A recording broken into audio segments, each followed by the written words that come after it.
Richard Sterling pensait que le divorce était déjà réglé. Il avait une équipe d'avocats hors de prix, un contrat prénuptial en béton et l'arrogance d'un homme qui n'avait jamais perdu un procès de sa vie. Quand il a vu sa femme Kay entrer dans la salle d'audience sans avocat, il a éclaté de rire.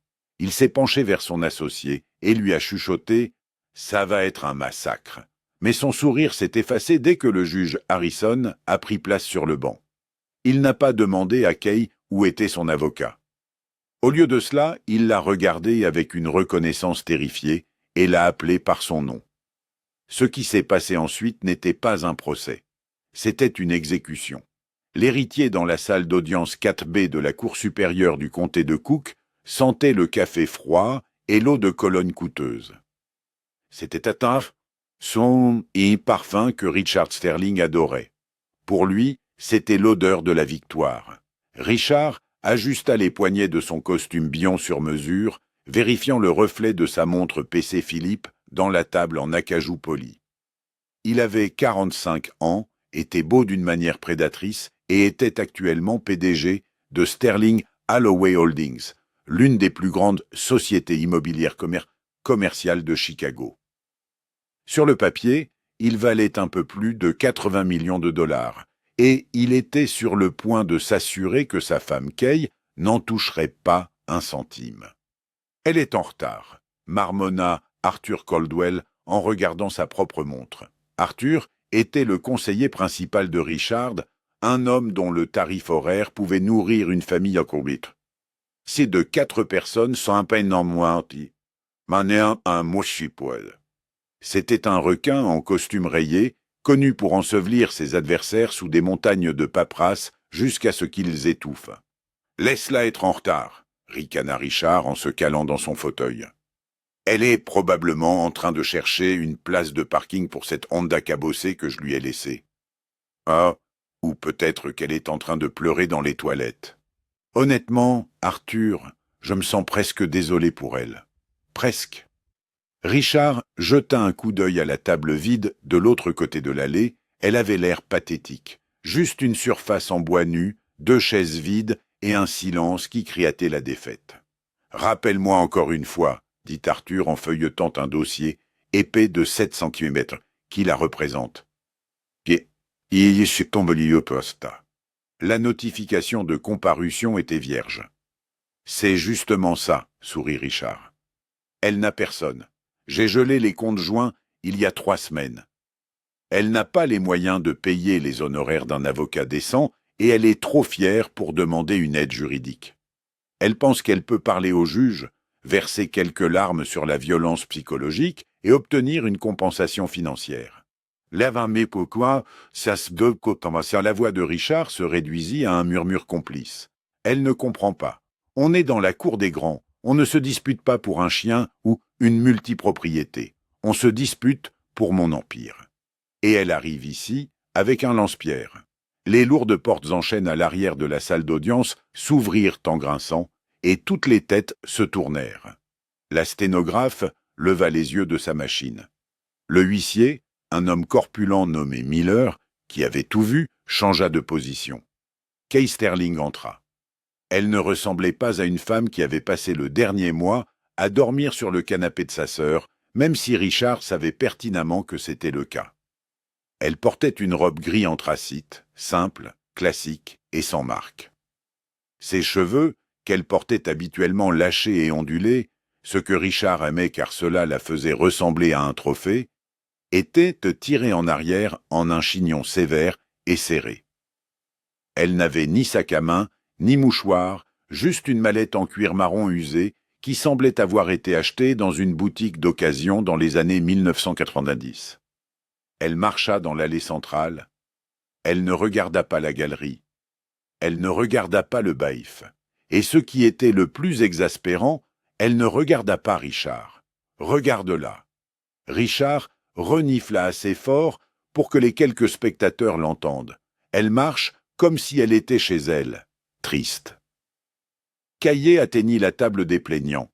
Elle posa la mallette avec un bruit sourd.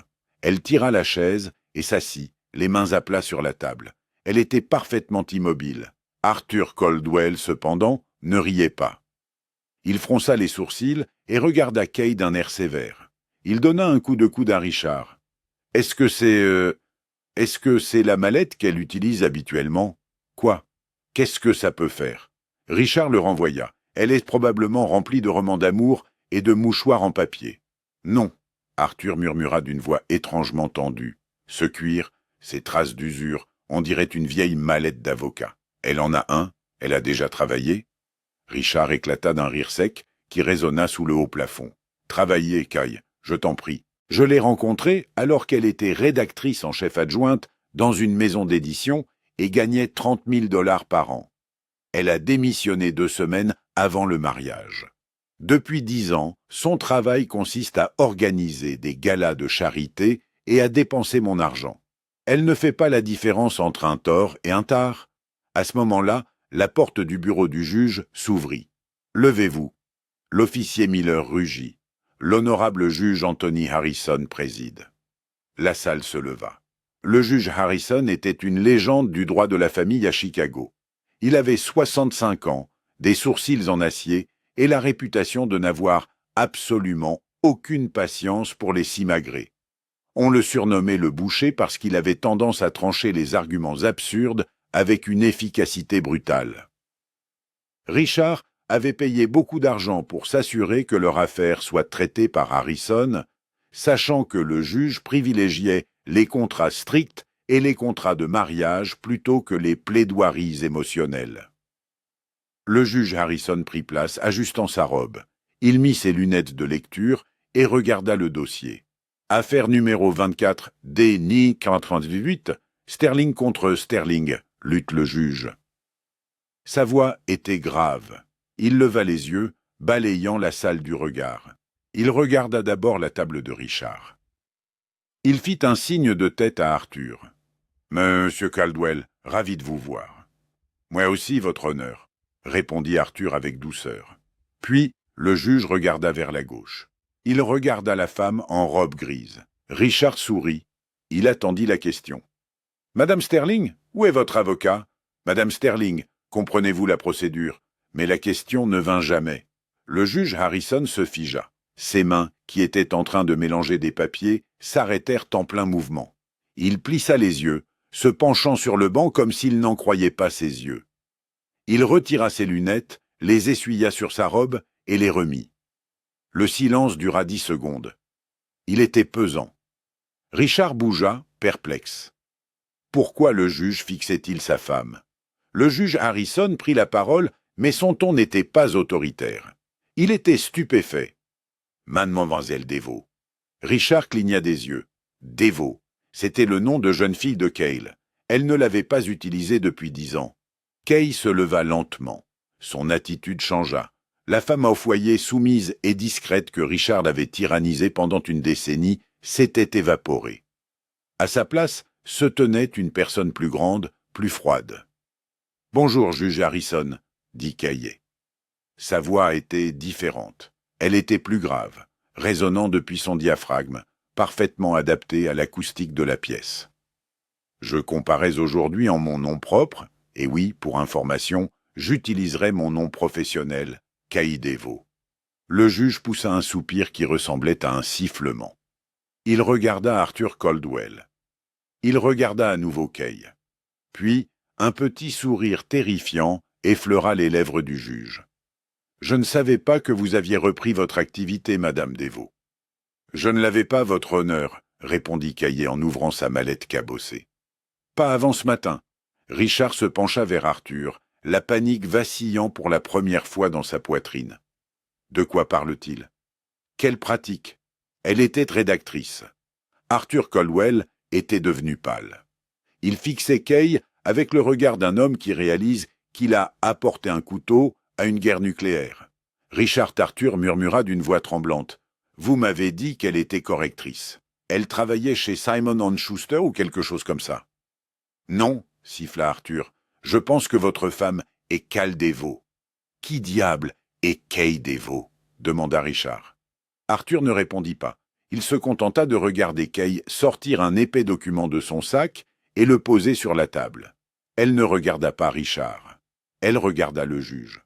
« Votre honneur, dit-elle, J'ai une requête pour rejeter le contrat prénuptial pour cause de tromperie, de racket et de dissimulation flagrante d'actifs, et j'ai les reçus judiciaires pour le prouver. » Le rire de Richard s'éteignit dans sa gorge. Pour comprendre l'ampleur du silence qui s'abattit sur la salle d'audience, il faut comprendre la décennie qui l'avait précédé. Richard Sterling était un homme qui collectionnait des choses. Il collectionnait les Porsche vintage. Il collectionnait les propriétés commerciales dans les quartiers en cours de gentrification. Et il y a 10 ans, il avait décidé de collectionner une épouse. Il avait rencontré Kay lors d'une collecte de fonds à New York. Elle avait 26 ans, elle était calme et d'une beauté saisissante, tout en discrétion. Elle se tenait près du bar, sirotant un soda, l'air légèrement ennuyé.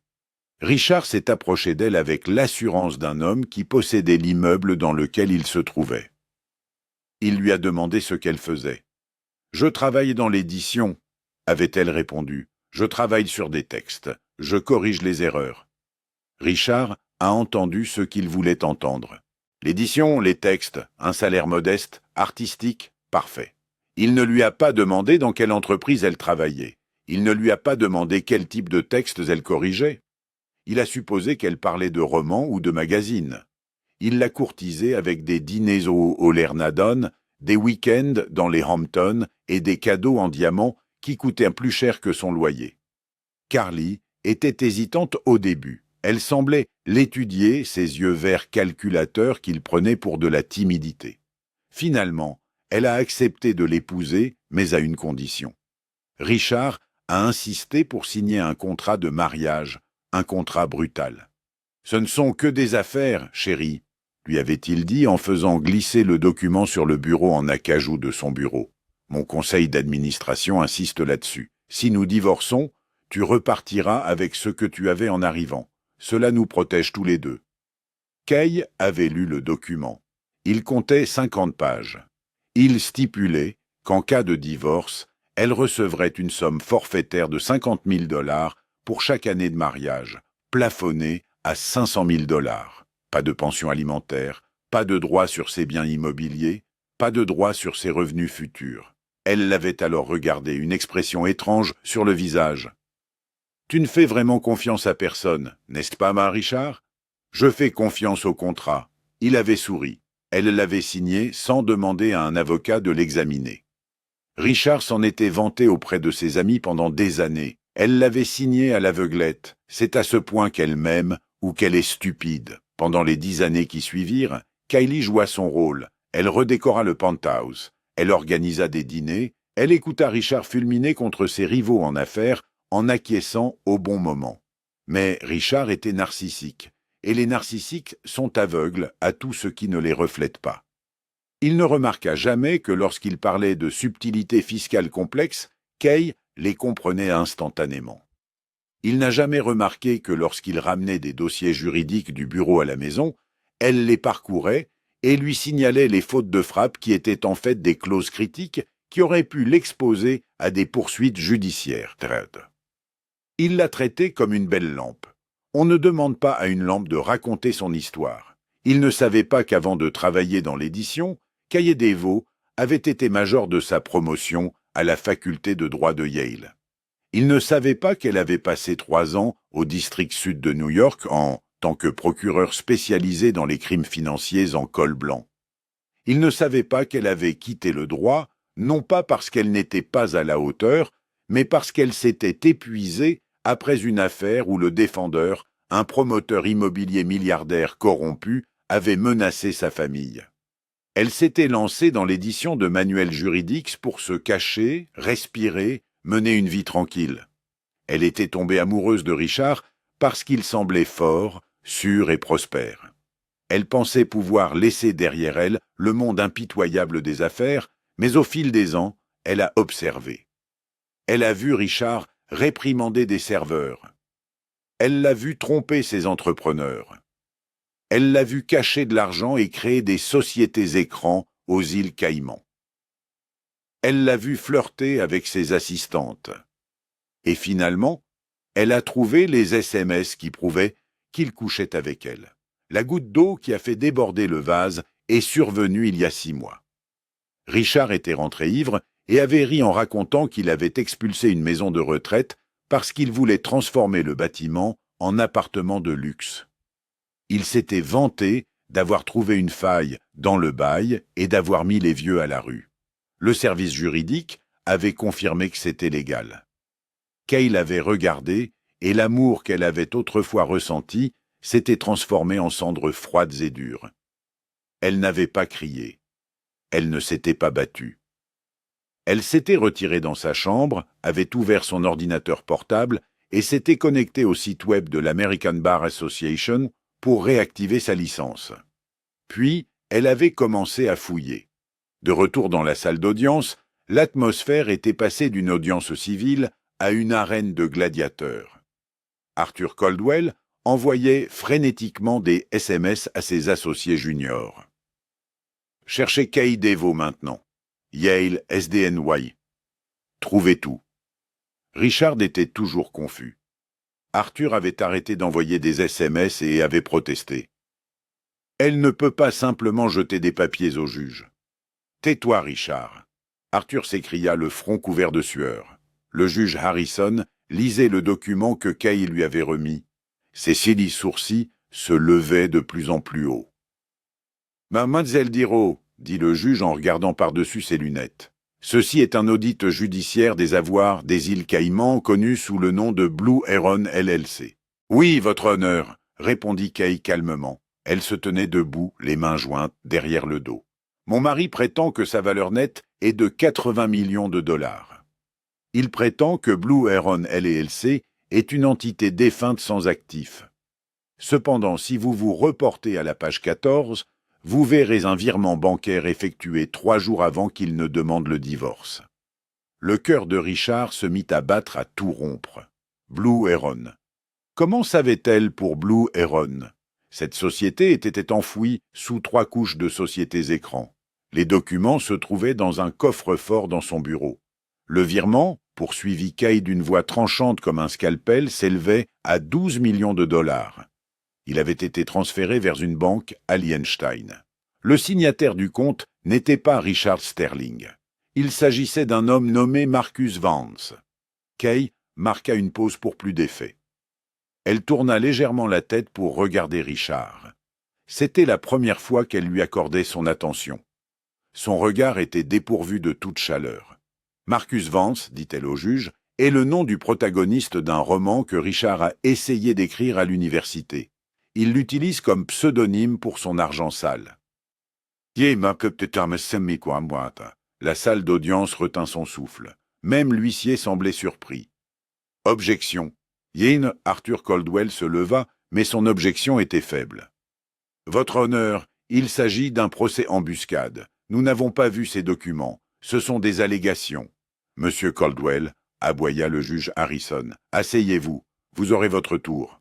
Mais si votre client a caché 12 millions de dollars 3 jours avant de déposer sa déclaration financière, je vais faire venir le fisc ici, si vite que vous en aurez le tournis. Le juge se tourna vers Kay. Mademoiselle Deo, vous avez mentionné une motion visant à rejeter le contrat prénuptial. Oui, répondit Kay. Elle contourna la table. Elle se déplaçait avec l'assurance d'un prédateur qui a acculé sa proie. Le contrat prénuptial contient une clause standard concernant la divulgation complète et équitable. Il stipule que les 2 parties ont divulgué l'intégralité de leurs actifs. Si l'une des parties ment, le contrat est nul. Elle pointa un doigt fin vers la pile de papier.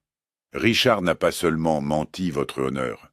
Il s'est parjuré, et comme le contrat prénuptial est nul, nous en revenons à la loi de l'État de l'Illinois concernant les biens matrimoniaux. Elle sourit. C'était un sourire terrifiant. Ce qui signifie, dit-elle doucement, que j'ai droit à 50% de tout, y compris les 12 millions qu'il a essayé de voler. Richard se leva, le visage violet. Vous étiez secrétaire. Vous corrigiez des virgules. Vous ne savez pas de quoi vous parlez. Asseyez-vous, monsieur Sterling. La juge abattit son marteau. Kay se tourna alors complètement vers Richard. Elle le regarda de haut en bas, le disséquant du regard.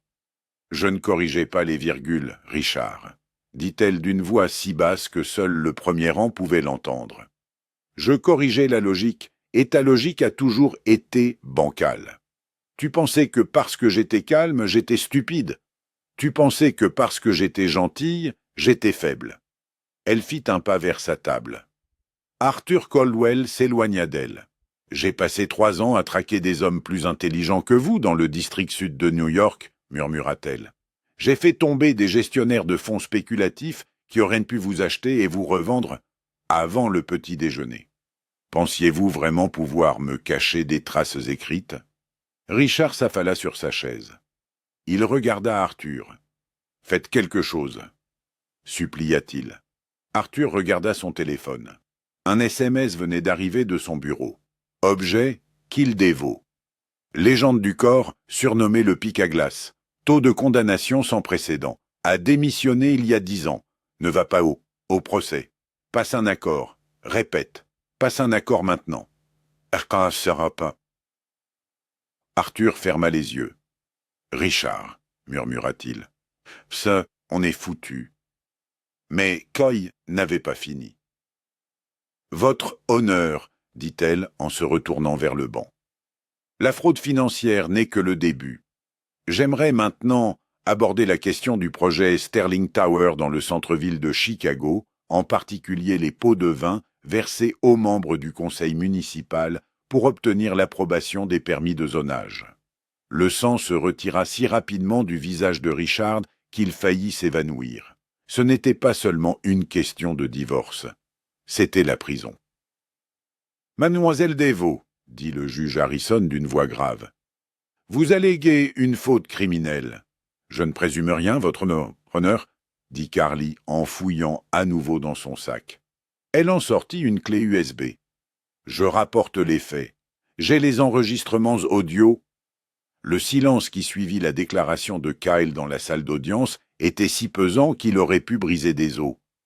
Richard resta figé, la main à mi-chemin de son verre d'eau. Le mot « corruption » flottait dans l'air comme une bombe radioactive.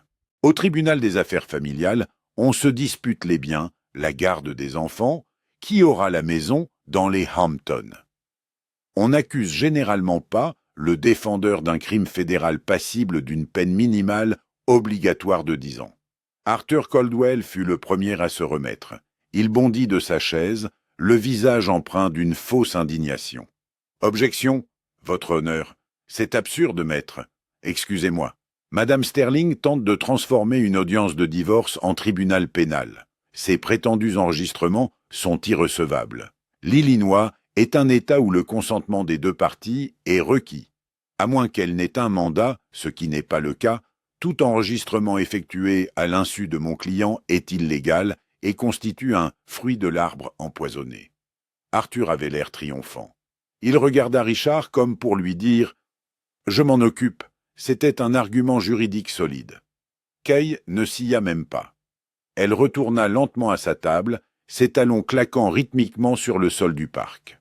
Elle prit la clé USB et la leva à la lumière. « Monsieur Caldwell a raison au sujet de la loi », dit Kay d'une voix presque ennuyée.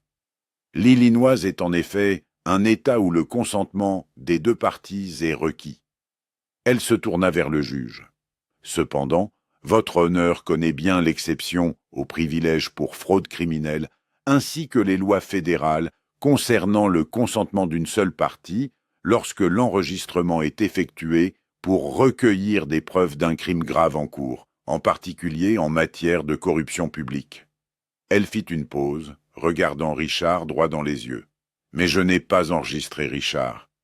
Je n'avais pas besoin de le faire. » Richard fronça les sourcils. « Alors qui l'a fait ?» lâcha-t-il. Kay sourit. « C'est vous, Richard. Vous vous êtes enregistré vous-même. » Richard resta bouche bée. « Quoi? Votre application dictaphone ?» expliqua Kay, s'adressant à la salle d'audience stupéfaite. « Vous l'utilisez pour dicter des mémos à votre secrétaire pendant que vous conduisez ou que vous êtes en réunion. Vous l'avez configurée pour qu'elle se télécharge automatiquement sur le cloud. Le même compte cloud que nous partageons pour nos photos de famille. Le mot de passe est notre anniversaire, ou plutôt était. Elle a branché la clé USB au système audiovisuel du tribunal avant qu'Arthur n'ait pu l'en empêcher. Pièce à conviction C, a annoncé Kay. Daté du 14 novembre de l'année dernière. Une réunion entre Richard Sterling et le conseiller municipal Michael O'Leary. Un grésillement a retenti dans les haut-parleurs de la salle d'audience. Puis, la voix de Richard, claire comme le cristal, a résonné dans la pièce. « Écoute, Mike, je me fiche des lois sur le zonage. Le classement historique de ce bâtiment est une blague. Je veux qu'il disparaisse. Je vais y construire une tour de verre de 50 étages. Que faut-il faire? Une autre voix. Plus grave, plus rude, sans aucun doute, celle du conseiller municipal. Richard, la société de préservation s'en occupe. Ça va être un casse-tête. Je ne peux pas agiter ma baguette magique. La voix de Richard, à nouveau, arrogante et dédaigneuse. Tout le monde a une baguette magique, Mike. Certaines personnes ont juste besoin d'un peu de poudre d'or pour la faire fonctionner. Je vais virer 50 000 $ à la société de conseil de votre femme. Des frais de consultation, c'est la pratique habituelle. Faites juste signer le permis d'ici lundi. Il y eut une pause sur la bande, puis la voix du conseiller municipal. Lundi, ça ira. 50, non. Faites-en 75. C'est fait. Kay appuya sur la barre d'espace. Le son s'interrompit. La salle d'audience était plongée dans un silence de mort. La sténographe avait arrêté de taper, la mâchoire légèrement ouverte. L'officier Miller, le huissier, regardait Richard non pas comme un riche plaideur, mais comme un suspect. Le juge Harrison retira lentement ses lunettes. Il regarda le plafond, puis Richard. Son regard exprimait une profonde déception, mêlée à un sens du devoir professionnel. « Monsieur Caldwell, » dit le juge à voix basse. « Oui, votre honneur. » La voix d'Arthur était fluette. En tant qu'officier de justice, je suis tenu de signaler toute preuve d'un crime à l'accusation. Vous comprenez? Oui, votre honneur.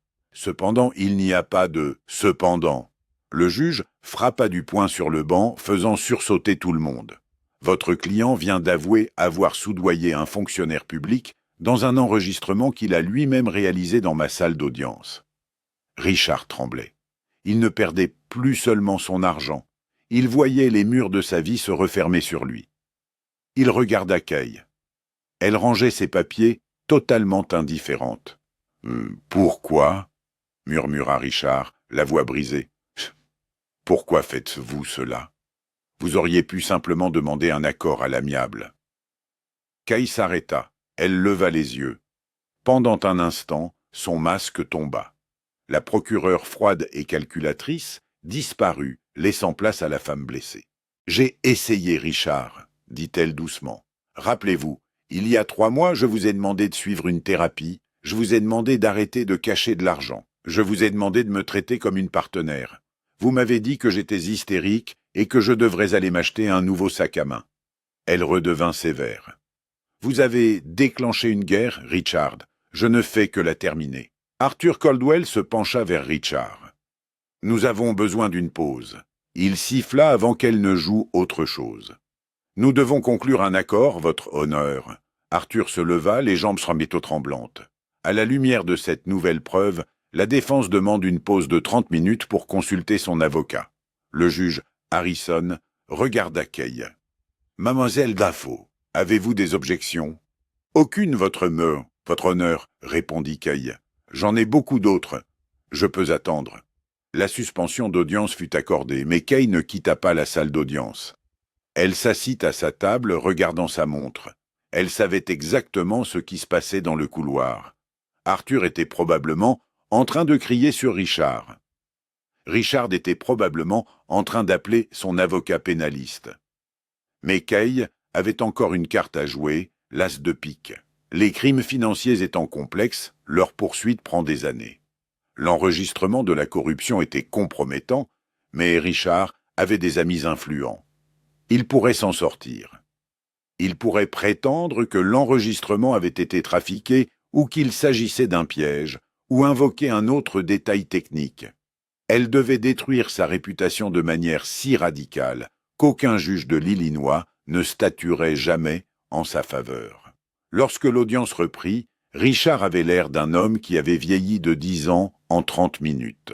Sa cravate était défaite. Son visage était gris. « Votre honneur, » dit Arthur Caldwell d'une voix calme. « Mon client souhaiterait discuter d'un accord concernant les biens matrimoniaux. »« Je n'en doute pas, » répondit sèchement le juge Harrison. « Mademoiselle Deveau, je suis ouvert à un accord, votre honneur, » dit Kay. « Mais avant cela, il y a une dernière question concernant la dissipation des biens matrimoniaux qui en dit long sur la personnalité du défendeur. » Arthur gémit. « Votre honneur, est-ce nécessaire? Nous faisons une offre. »« C'est nécessaire, » intervint Kay, « parce que cela concerne la destination des fonds matrimoniaux et leurs bénéficiaires. » Kay se tourna vers la tribune. « J'appelle Jessica Thorne à la barre. » Richard redressa brusquement la tête. « Jessica, haleta-t-il. » Les portes arrière s'ouvrirent. Une jeune femme d'à peine 25 ans entra. Elle portait un tailleur bleu sobre. Elle semblait nerveuse, serrant fermement son sac à main. C'était Jessica Thorne, l'assistante de direction de Richard depuis 4 ans. Celle qui réservait ses vols, achetait les cadeaux d'anniversaire de sa femme et gérait son agenda. Richard l'avait licenciée 2 semaines auparavant. Il lui avait reproché la disparition d'un dossier qu'il avait lui-même perdu et lui avait crié dessus devant tout le bureau, la traitant d'incompétente et de remplaçable. Il ne lui avait pas versé d'indemnité de licenciement. Il avait oublié que Jessica savait tout. Jessica monta à la barre. Elle prêta serment.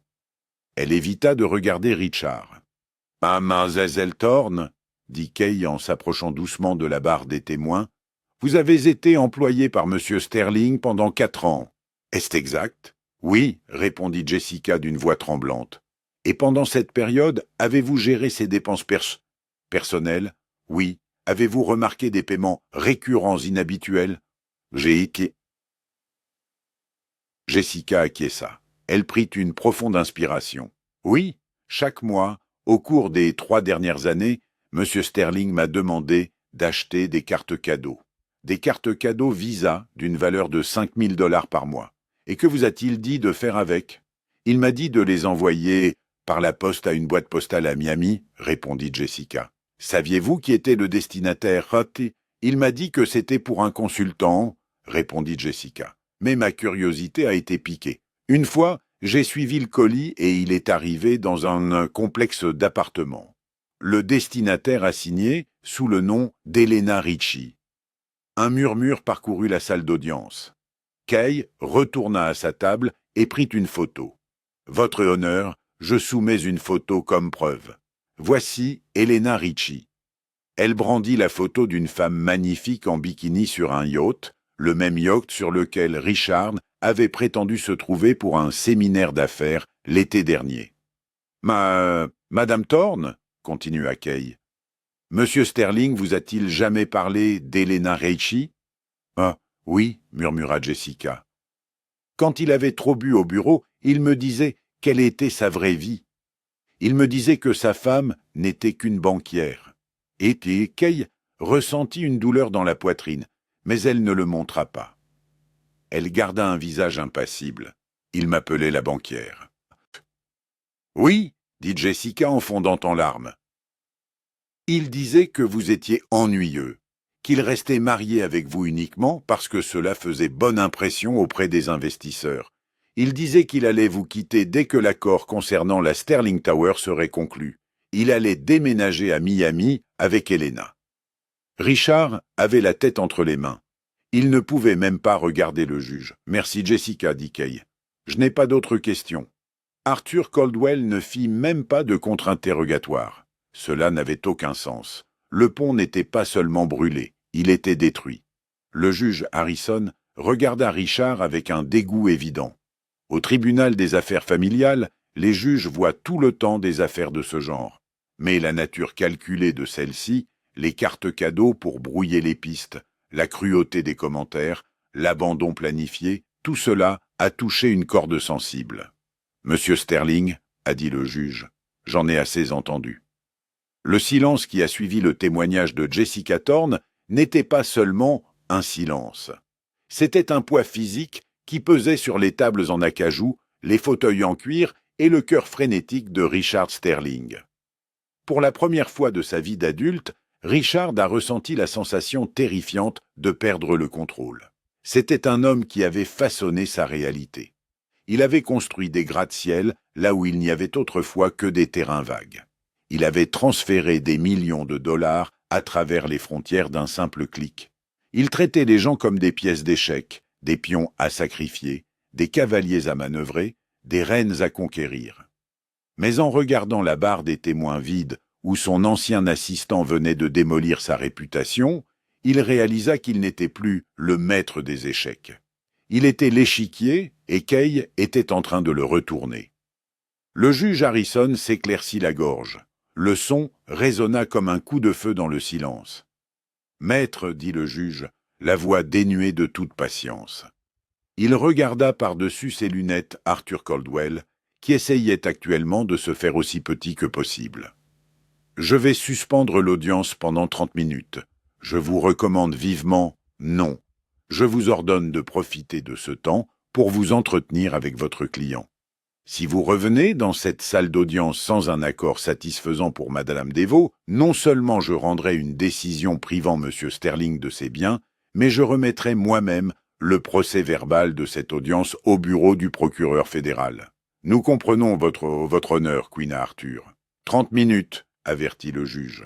Ne les gaspillez pas. Le marteau retentit. Richard se leva, les jambes lourdes comme du plomb. Il attrapa son dossier, les mains tremblant si violemment qu'il laissa tomber un stylo plaqué or. Celui-ci roula sur le sol et s'arrêta près de la chaussure de Kay.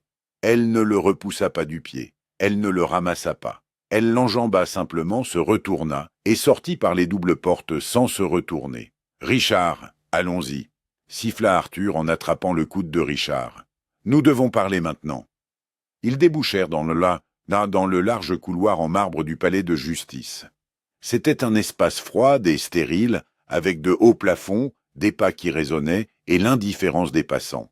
Des avocats en costume bon marché se disputaient sur des bancs.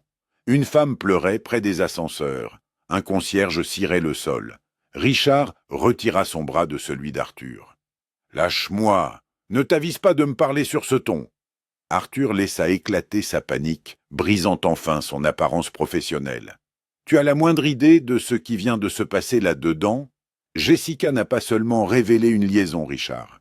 Elle a révélé une série de fraudes financières qui remontent à 3 ans. C'est de la fraude fiscale, c'est de la fraude électronique, c'est du blanchiment d'argent. Je te paie pour régler ça, cria Richard, sa voix résonnant sur les murs de pierre. Les têtes se tournèrent, Richard s'en moquait. « Règle ça. » Dépose une requête pour faire annuler son témoignage. C'est une employée mécontente. Ce ne sont que des ouï-dire. Ce ne sont pas des ouï-dire, elle a les reçus, murmura Arthur avec rage. Et il ne s'agit pas seulement d'argent. Il y a les enregistrements, Richard, les pots de vin. Tu es radioactif. Je dois appeler le comité d'éthique de mon cabinet pour demander si je peux encore te représenter sans être radié. Arthur sortit son téléphone et fit défiler l'écran du bout des doigts. Je vais trouver un coin tranquille pour appeler la division pénale. Reste ici, ne parle à personne, pas à personne. Et surtout, je ne le répéterai jamais assez, ne parle pas à ta femme. Arthur se précipita dans le couloir et disparut au coin, laissant Richard seul. Richard s'appuya contre le mur de marbre froid et desserra sa cravate en soie. Il avait l'impression d'étouffer. Il avait besoin d'eau. Il avait besoin d'un verre. Il avait besoin de se réveiller de ce cauchemar. Il se détacha du mur et se dirigea vers la fontaine près de la grande fenêtre de l'atrium. Et elle était là. Kylie se tenait près de la fenêtre, regardant la ligne d'horizon de Chicago, la ville dont Richard se disait propriétaire. Elle était parfaitement immobile, son profil net et élégant se découpant dans la lumière grise de l'après-midi. Elle ne regardait pas son téléphone, elle ne faisait pas les 100 pas, elle attendait simplement. Une vague de colère irrationnelle envahit Richard. Comment osait-elle être aussi calme? Comment osait-elle rester là, telle une statue de la justice, alors que sa vie partait en fumée? Il oublia l'avertissement d'Arthur. Il oublia la menace du juge. Il marcha droit vers elle. Carly ne sursauta pas. Elle ne se retourna pas brusquement. Elle tourna lentement la tête, dans un mouvement fluide et délibéré. Lorsque leurs regards se croisèrent, Richard ressentit un frisson qui n'avait rien à voir avec la climatisation. Ses yeux étaient verts, mais ils étaient vides, dépourvus de la chaleur, de l'adoration ou même de la crainte qu'il avait l'habitude de voir. « Bonjour, Richard, » dit-elle. Sa voix était calme, sonore. C'était la voix d'une étrangère. « Ouais. Es-tu heureuse ?» demanda Richard en s'approchant d'elle. Il voulait l'intimider, lui rappeler la dynamique qui avait régné sur leur mariage pendant une décennie. « Est-ce que cela que tu voulais, m'humilier publiquement, traîner mon nom dans la boue pour obtenir un meilleur règlement ?» Caillé se tourna complètement vers lui. Elle croisa les bras, non pas dans une posture défensive, mais avec un air d'appréciation. « Je n'ai pas traîné ton nom dans la boue, Richard, » répondit-elle. « Tu t'es jeté toi-même dans la boue. Je me suis contenté d'allumer les projecteurs pour que tout le monde puisse te voir nager dedans. C'est une question d'argent, n'est-ce pas ?» ricana Richard en cherchant son portefeuille, geste réflexe d'un homme qui pensait que tout avait un prix. « Tu veux le penthouse ? Très bien. Prends-le. Tu veux la maison à Hampton ? Elle est à toi. Je signe les papiers tout de suite. Dis simplement au juge que tu t'es trompé au sujet des cassettes. Dis-lui que tu veux retirer les preuves. » Caillet le regarda avec un léger sourire compatissant aux lèvres. « Tu penses vraiment que c'est une négociation ? Tout est une négociation, aboya Richard. Je t'offre 10 millions de dollars en actifs, Carly. C'est plus que ce que tu ne verrais jamais en 10 vies passées à corriger des fautes de frappe dans des romans de poche. » Caillet rit. C'était un son doux et sec. La voilà de nouveau. L'arrogance. Tu penses toujours que je suis la fille que tu as ramassée à cette collecte de fonds. Tu penses que je suis la correctrice de virgule. Elle fit un pas vers lui. Pour la première fois, Richard remarqua qu'elle portait des talons qui la mettaient presque à la même hauteur que lui. Ou peut-être était-ce lui qui rapetissait. « Je ne veux pas de ton argent, moi, Richard, » dit-elle d'une voix qui se réduisit à un murmure terrifiant. « J'ai le mien. Ma grand-mère m'a laissé un fonds que j'ai investi dans des start-up technologiques en 2008. J'ai plus de liquidités sur mon compte bancaire personnel que ton entreprise n'en a dans son budget de fonctionnement. » Richard cligna des yeux, stupéfait. « Quoi ? C'est impossible. Vous utilisiez une carte de débit pour faire vos courses. Vous conduisiez une Honda. » « Je conduisais une Honda parce que je n'avais pas besoin d'une Porsche pour me sentir importante. » Elle l'interrompit. « Et j'utilisais votre argent pour faire les courses parce que c'était le rôle que vous vouliez me voir jouer. » La petite femme dépendante, le trophée. Elle se pencha vers lui, le regardant droit dans les yeux. « J'ai joué le jeu, Richard. Je l'ai joué à la perfection. Je t'ai laissé m'interrompre lors des dîners. Je t'ai laissé m'expliquer des choses que je savais déjà. Je t'ai laissé te sentir important. Et tu sais pourquoi ? » « Pourquoi ?» murmura Richard, hypnotisé par l'intensité de sa haine. « Parce que je t'aimais, » dit-elle simplement. « Que Dieu me vienne en aide. Je t'aimais vraiment. Je pensais que ton arrogance était de l'ambition. Je pensais que ta cruauté n'était que du stress. Je pensais que, si je t'aimais assez, si j'étais assez patiente, l'homme que j'entrevoyais, cet homme charmant et brillant, finirait par rester. » Son expression se durcit. Le masque de la procureure glaciale se remit en place. « Mais ensuite, tu as commencé à devenir négligent. Les aventures, les insultes. Cette nuit-là, tu as jeté un verre de vin contre le mur parce que je t'avais demandé comment s'était passée ta journée. C'était la fissure dans les fondations. J'étais ivre, balbutia Richard. Je ne voulais pas faire ça. L'intention n'a pas d'importance, récita Kay comme si elle citait un article de loi. C'est l'acte qui compte, mais la goutte d'eau qui a fait déborder le vase, ce n'était pas la violence, c'était l'ennui. L'ennui ? Tu t'es lassé de moi, dit Kay, et tu as commis l'erreur fatale de le dire à Jessica. Tu m'as traité de banquière. Tu as dit que je n'étais qu'un bouche-trou en attendant la conclusion de l'affaire Sterling Tower. Richard sentit le sang se retirer de son visage. Je me défoulais, c'était juste des propos de vestiaire. Non. Kay secoua la tête. C'était une confession. Tu as révélé que pour toi, notre mariage n'était qu'une transaction. Et s'il y a une chose que j'ai apprise au district sud de New York, Richard, c'est que lorsqu'on découvre une transaction frauduleuse, on ne se contente pas de l'annuler. Elle marqua une pause, laissant ces mots flotter dans l'air. On la poursuit en justice, on démantèle l'organisation, on saisit les actifs, on enterre les coupables si profondément qu'ils ne reverront jamais la lumière du jour. Richard recula et heurta le rebord de la fenêtre.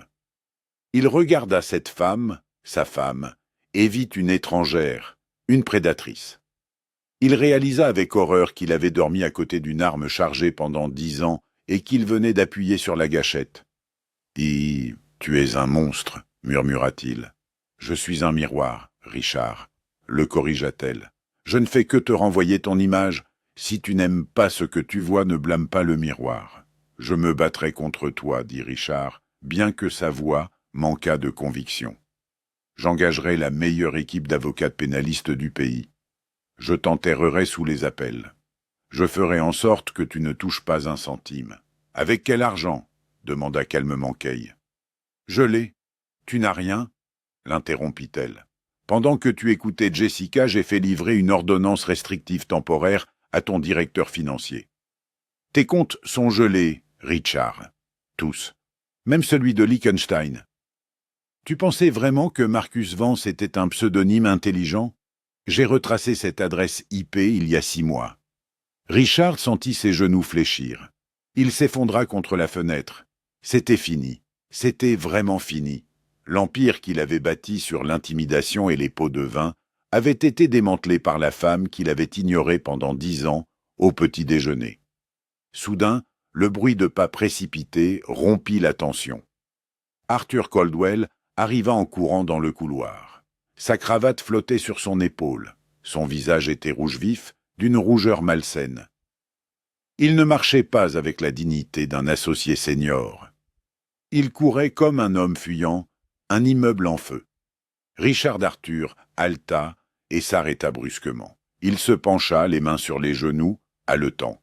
« Quoi » ricana Richard, en regardant son avocat avec dédain. « Tu as réglé le problème » Arthur leva les yeux. Il avait les yeux écarquillés, véritablement terrifié. « Régler le problème, Richard !»« Il n'y a rien à régler. Je viens de raccrocher avec moi. Avec mon contact au bureau du procureur. » Arthur déglutit péniblement, regardant tour à tour Richard et Kay. « Ils ne font pas que mener une enquête, » murmura Arthur. « Le mandat a été signé il y a 1 heure. La police est dans le hall.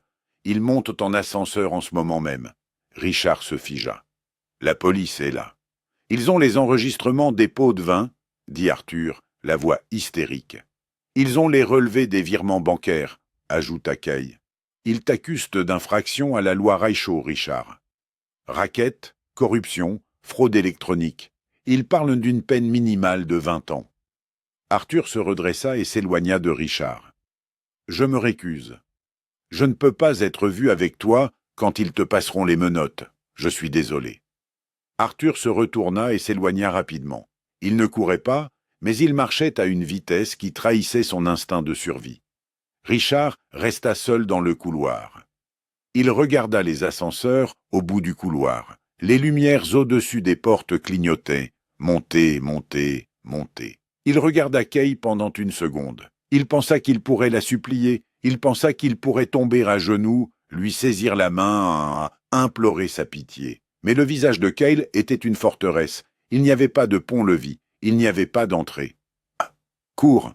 dit-elle. Ce n'était pas un ordre, c'était une observation. « Cours, Richard, ça ne changera rien, tu ne peux pas échapper à un audit judiciaire. Mais tu peux essayer. » L'ascenseur sonna. Les portes commencèrent à s'ouvrir. Richard n'attendit pas de voir qui était à l'intérieur. Une panique brute et animale s'empara de son cerveau. Il se retourna et s'enfuit. Il courut vers les escaliers. De secours à l'autre bout du couloir. Ses chaussures, en cuir italien, glissaient sur le sol poli. Il franchit les portes de secours, l'alarme retentissant dans le couloir silencieux. Un son perçant qui ressemblait au cri de mort de sa carrière. La lourde porte se referma derrière lui, coupant l'alarme. Le silence revint dans le couloir. Kay resta là un long moment. Elle lissa le revers de son blazer gris. Elle prit une profonde inspiration, inhalant l'odeur de cire pour sol et de vieux papier. Cela sentait la victoire. Elle regarda sa montre. La pause était presque terminée. Elle se retourna et retourna vers la salle d'audience 4B. Elle marcha lentement, délibérément. Elle n'avait pas besoin de courir. Elle n'avait nulle part où se cacher. Lorsqu'elle atteignit les doubles portes, elle s'arrêta. Elle aperçut son reflet dans la vitre. Elle avait l'air fatiguée. Il y avait de fines rides autour de ses yeux qui n'étaient pas là il y a 10 ans. Mais ses épaules étaient droites. Elle tenait la tête haute. Elle poussa les portes et retourna seule dans l'arène, mais elle ne se sentait plus seule. Les lourdes portes en chêne de la salle d'audience 4B se refermèrent derrière Kay alors qu'elle retournait à la table des plaignants. Le silence dans la salle était différent à présent. Ce n'était plus le silence de l'anticipation. C'était le silence d'un cratère après l'explosion d'une bombe. Arthur Caldwell était assis seul à la table de la défense. Il rangeait sa mallette avec les mouvements léthargiques d'un homme vaincu. Son client, le grand Richard Sterling, avait disparu. Le juge Harrison revint de son bureau. Sans bureau, il prit place, ajusta sa robe et regarda la chaise vide à côté d'Arthur. « Monsieur Caldwell, » grommela le juge, « où est votre client ?» « Il dit au couche-copèche, » et ceci et Arthur se leva. Il avait l'air fatigué. « Votre honneur, Monsieur Sterling s'est excusé. On lui a conseillé de consulter immédiatement un avocat au sujet de l'enquête pénale imminente menée par le bureau du procureur général. Il n'est actuellement pas disponible. »« Indisponible ?» Le juge Harrison répéta un sourire sec qui effleura ses lèvres. « J'imagine que le terme « en détention » sera bientôt utilisé. » Le juge tourna son regard vers Kay. « Madame Deveau, dit-il, son ton devenant profondément respectueux. À la lumière des preuves présentées, en particulier celles concernant le parjure, la fraude, la dissimulation d'actifs et l'aveu de corruption, je suis prêt à rendre une décision sommaire.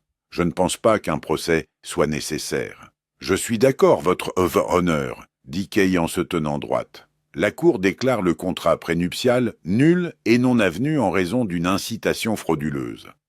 Le juge déclara d'une voix tonitruante pour que cela soit consigné au procès-verbal. De plus, en raison de la dissipation des biens matrimoniaux par le défendeur à des fins illicites et de son abandon de la procédure, j'accorde intégralement la demande du requérant. Le juge prit son stylo. L'ensemble du patrimoine matrimonial, y compris l'appartement-terrasse, la propriété des Hampton et le contenu des comptes cachés de Blue Heron, est attribué à Mademoiselle Deveau. Le projet Sterling Tower est gelé dans l'attente d'une enquête fédérale. Arthur Caldwell ne s'y opposa même pas. Il se contenta d'acquiescer. « Une dernière chose, » dit le juge Harrison en posant son stylo. Il retira ses lunettes et regarda Kylie droit dans les yeux. « Je me souviens du procureur impitoyable d'il y a 10 ans. Vous étiez redoutable à l'époque. Mais je dois dire que vous êtes encore plus terrifiante lorsque vous vous battez pour vous-même. » Kay s'autorisa un sourire sincère.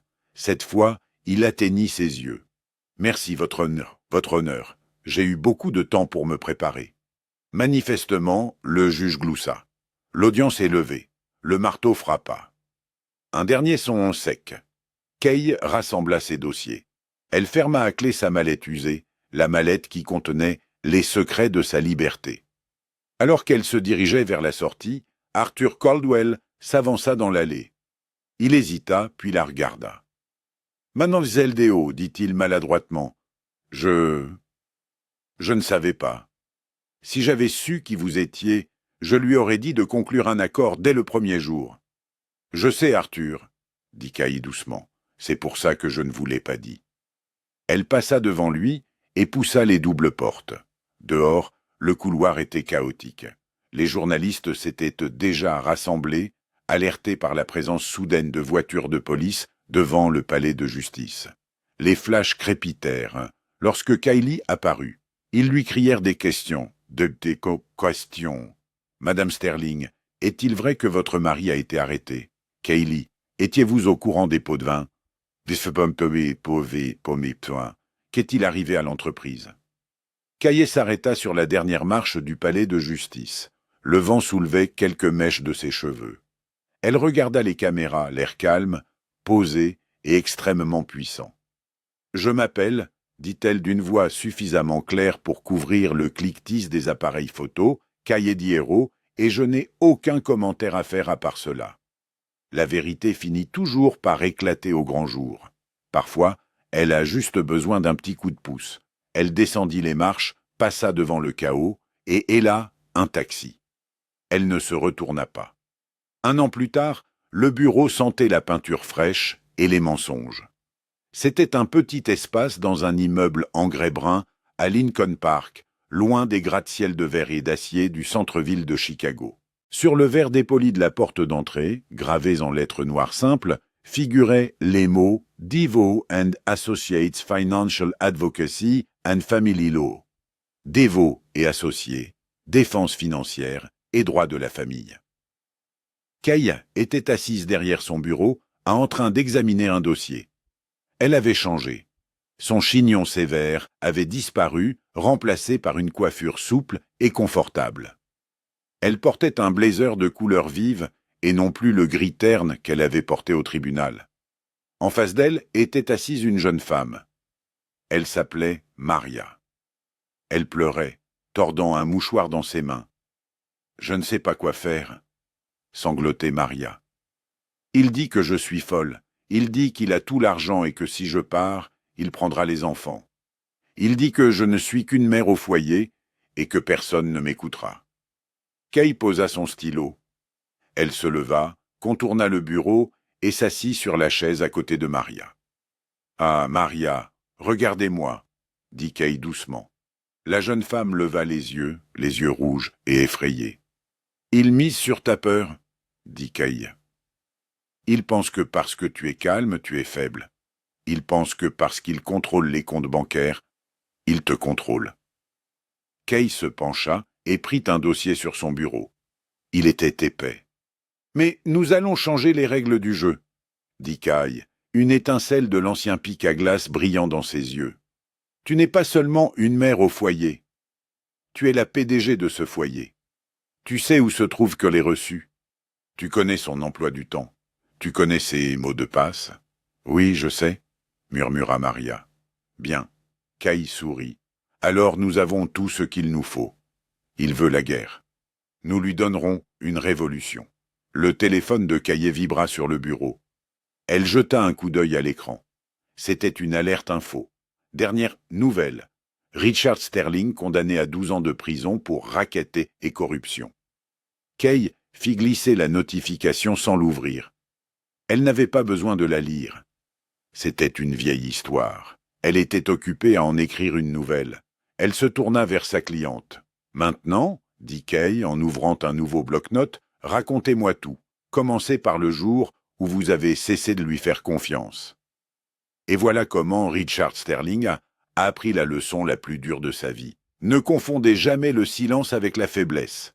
Il pensait se battre contre une femme au foyer sans défense, mais il montait en réalité sur le ring avec une championne poids lourd qui s'entraînait depuis 10 ans. Cela nous rappelle avec force que dans les relations et dans la vie, la personne la plus bruyante dans la pièce est rarement la plus forte. Kay n'a pas seulement gagné sa liberté, elle a retrouvé son identité. Si vous avez apprécié cette histoire de justice rendue à froid, n'hésitez pas à cliquer sur le bouton « J'aime ». Cela aide vraiment la chaîne à se développer. Et si vous voulez plus d'histoires sur le karma, la vengeance et la vérité qui éclate au grand jour, n'oubliez pas de vous abonner et d'activer la cloche de notification pour ne manquer aucune vidéo. Qu'auriez-vous fait si vous aviez été à la place de Kay? Auriez-vous accepté un arrangement ou l'auriez-vous fait tomber? Faites-le moi savoir dans les commentaires ci-dessous. Merci d'avoir regardé et à bientôt pour la prochaine vidéo.